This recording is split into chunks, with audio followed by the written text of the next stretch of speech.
ভারতের সঙ্গে যুক্তরাষ্ট্র দ্বিপক্ষীয় সম্পর্কে উন্নতি চাইলেও তা শুল্ক ছাড়ের বিনিময়ে নয় বলে জানালেন মার্কিন প্রেসিডেন্ট ডোনাল্ড ট্রাম্প।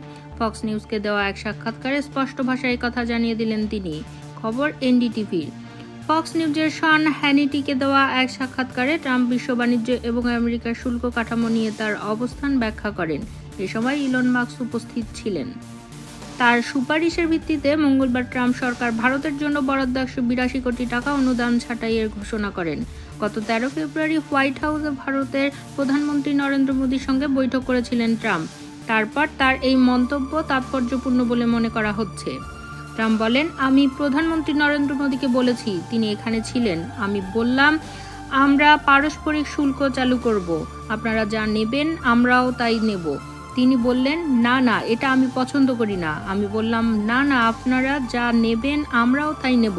আমি সব দেশের সঙ্গেই এটা করছি। সে সময় ট্রাম্পের পাশে বসে থাকা ইলন মাস্ক তথ্য নিশ্চিত করে বলেন, এটা 100% গাড়ি আমদানির উপর 100% শুল্ক আরোপ করা হয়।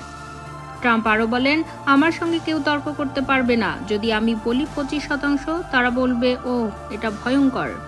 আমি আর এটা বলি না, কারণ আমি বলি তারা যা নেবে আমরাও তাই নেব, আর তারপরেই তারা তখন থেমে যায়। এদিকে মোদির সাম্প্রতিক ওয়াশিংটন সফরের পর উভয় দেশ 2030 সালের মধ্যে দ্বিপক্ষীয় বাণিজ্য দ্বিগুণ করে $500 বিলিয়ন নিয়ে যাওয়ার প্রতিশ্রুতি দিয়েছে। সেই সঙ্গে 2025 সালের শরৎকালে একটি দ্বিপক্ষীয় বাণিজ্য চুক্তি সম্পন্ন করার পরিকল্পনা করছে।